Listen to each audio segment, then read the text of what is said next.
Welcome to Vango Notes for Human Resource Management, 11th edition, by Gary Dessler. Chapter 7, Interviewing Candidates.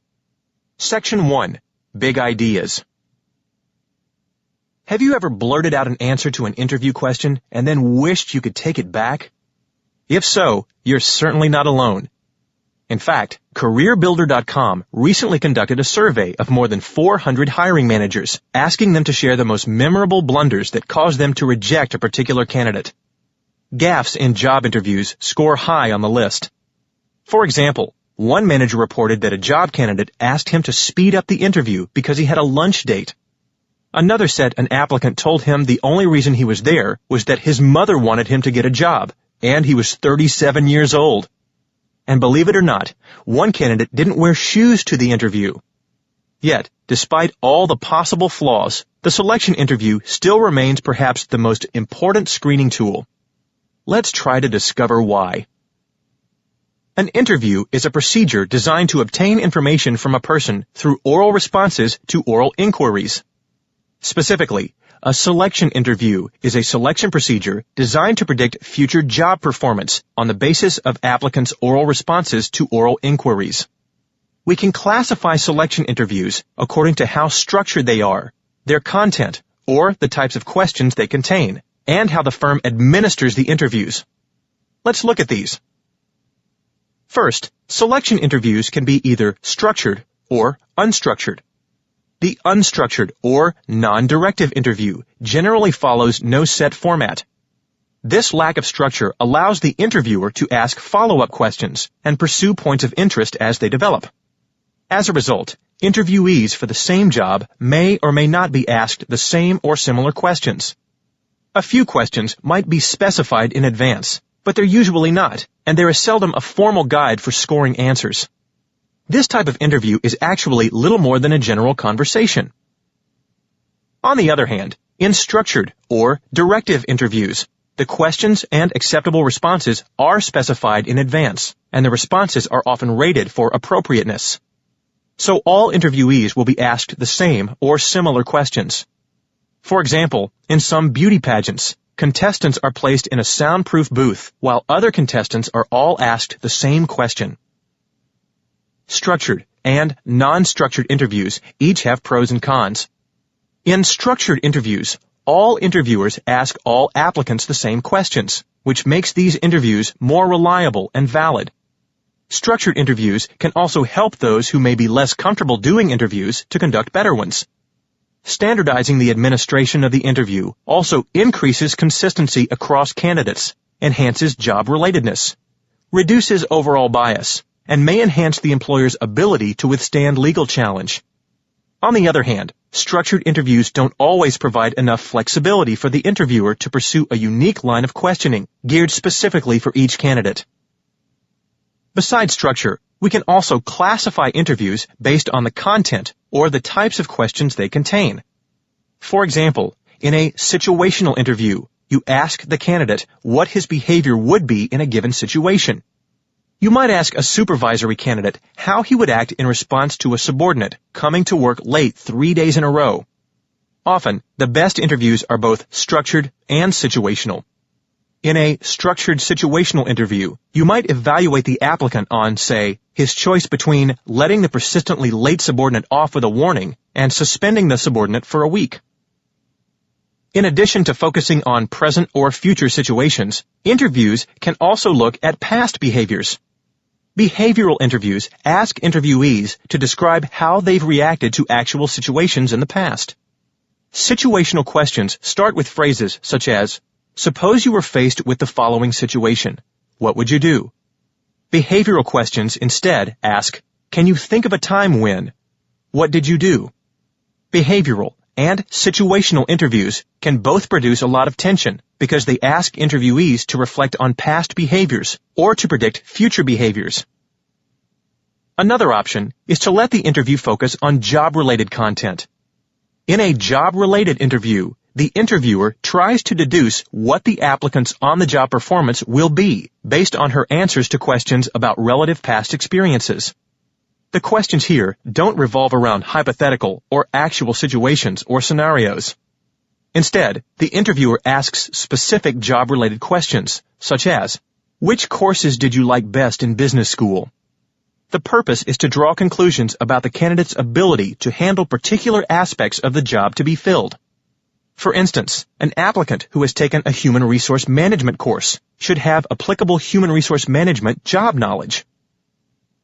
Finally, in a stress interview, the interviewer seeks to make the applicant uncomfortable with occasionally rude questions. The aim is to spot sensitive applicants and those with low or high stress tolerance. If the applicant remains tranquil and maintains his composure, the interviewer might presume that he has a high tolerance for stress. So, interviews can vary on structure and content. They can also differ in the way they're administered, whether it's one-on-one or by a panel of interviewers, and sequentially or all at once. Most interviews are one-on-one and sequential. That is, the candidate meets with several people, one at a time and in sequence, before a decision is made. A panel interview, on the other hand, is conducted by a team of people who together interview each candidate and then combine their ratings into a final panel score. The panel format allows interviewers to ask follow-up questions, much as reporters do in press conferences, and may obtain more meaningful responses than a series of one-on-one interviews. Since the interview is only one of several selection tools, you may be wondering why we spend so much time learning about it. The reason is that the interview is the most widely used selection procedure. And although it's often criticized for its low validity, if done properly, an interview can be a good predictor of job performance.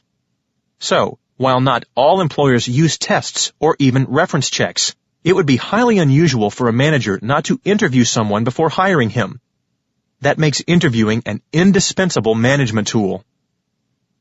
That's the end of this section. Section 2, Practice Questions. Okay, now that we've reviewed the chapter, let's see how much you've retained.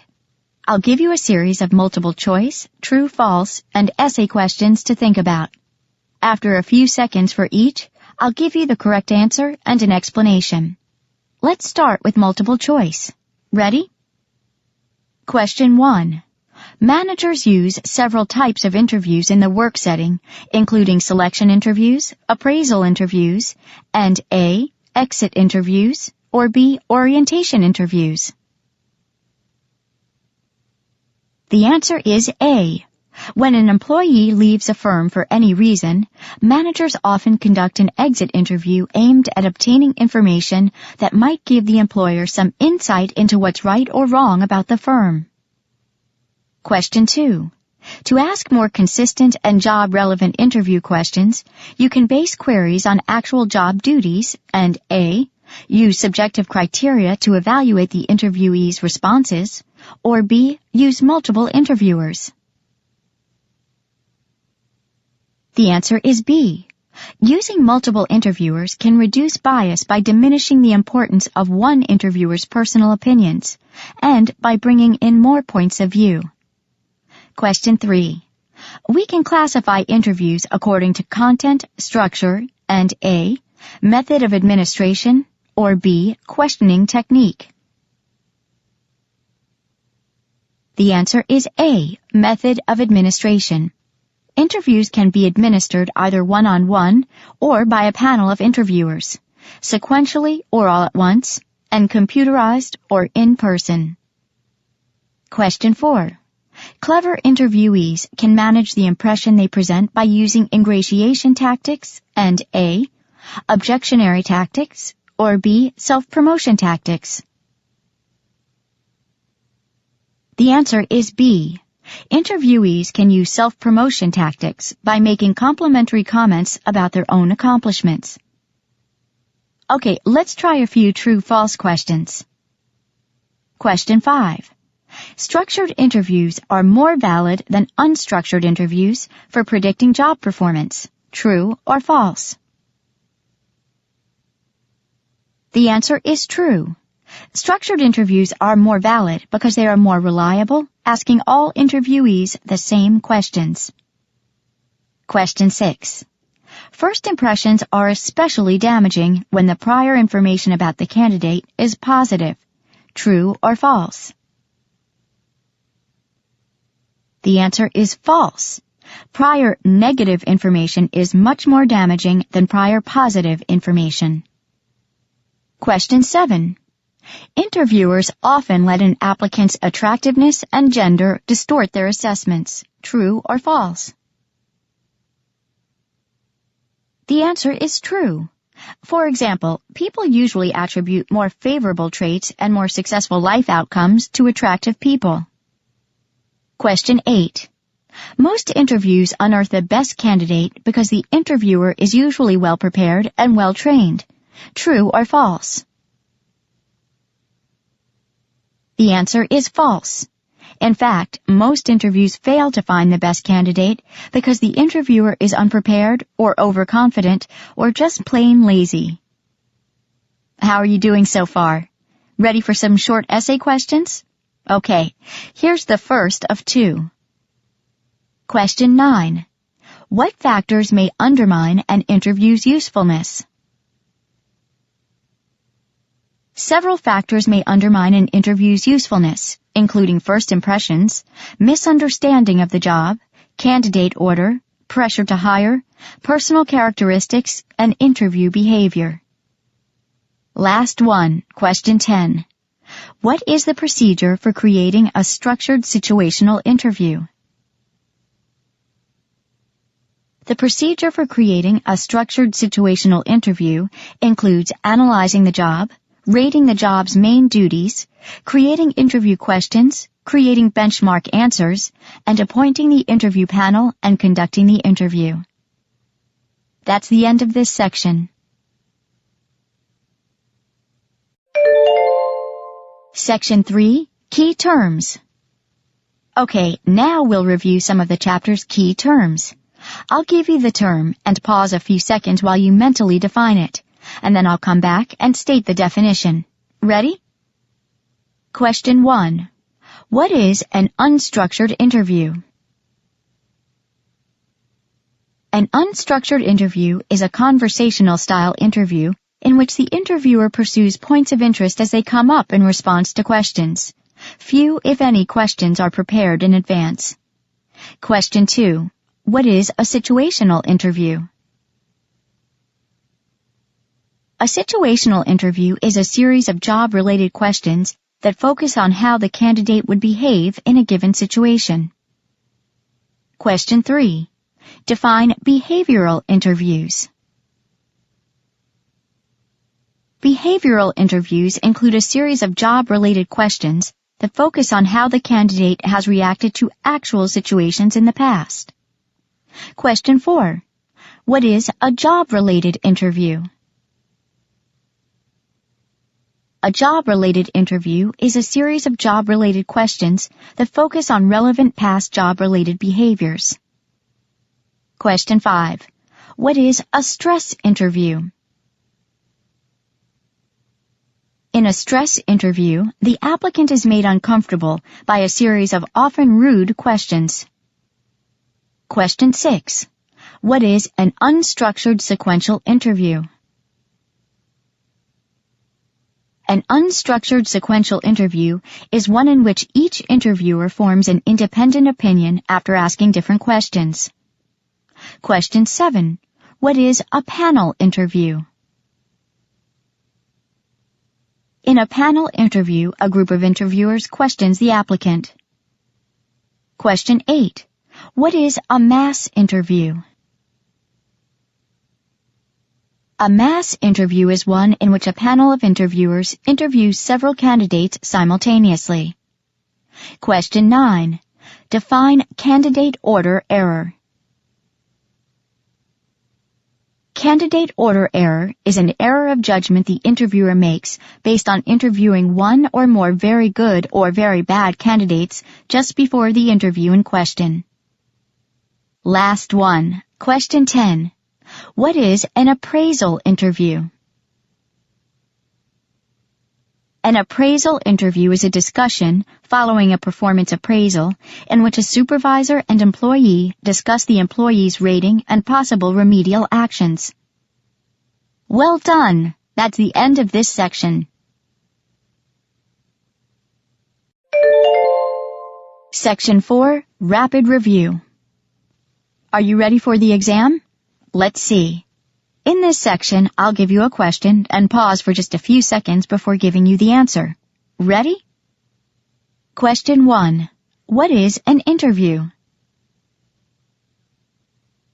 An interview is a procedure designed to obtain information from a person through oral responses to oral inquiries. Question 2. What is a selection interview? A selection interview is a selection procedure designed to predict future job performance on the basis of applicants' oral responses to oral inquiries. Question 3. What are the pros of the structured interview? In structured interviews, all interviewers generally ask all applicants the same questions, making these interviews more reliable and valid. Standardizing the administration of the interview also increases consistency across candidates, enhances job relatedness, reduces overall bias, and enhances the employer's ability to withstand legal challenge. Question 4. What are some things you can do as an applicant to gain an edge in an interview? To gain an edge in an interview, you must be prepared, uncover the interviewer's real needs, relate to those needs, think before answering, remember the importance of appearance and enthusiasm, make a good first impression, and ask questions. Question 5. What is a structured or directive interview? A structured or directive interview is an interview that follows a set sequence of questions. Question 6. What is a structured sequential interview? A structured sequential interview is an interview in which the applicant is interviewed sequentially by several persons. Each interviewer rates the applicant on a standard form. Question 7. Phone interviews may actually be more accurate than face-to-face interviews. True or false? The answer is true. Phone interviews can be more accurate than face-to-face interviews for judging an applicant's conscientiousness, intelligence, and interpersonal skills. Question 8. What is a computerized selection interview? A computerized selection interview obtains a candidate's oral and/or computerized response to computerized oral, visual, or written questions and/or situations. Question 9. What are 3 recommendations for adding to the validity and effectiveness of selection interviews? To add to the validity and effectiveness of selection interviews should be structured, and interviewers should know what sorts of traits they are trying to assess and keep in mind the various factors that can undermine any interview's usefulness. Last one, question 10. Why is it important for the interviewer to take notes during the selection interview? The interviewer should take notes during the selection interview to help overcome the error of putting too much weight on the last few minutes of the interview. It may also help the interviewer avoid making a snap decision based on inadequate information early in the interview and jog their memory once the interview is complete. That's the end of this section. This concludes the Vango notes for this chapter.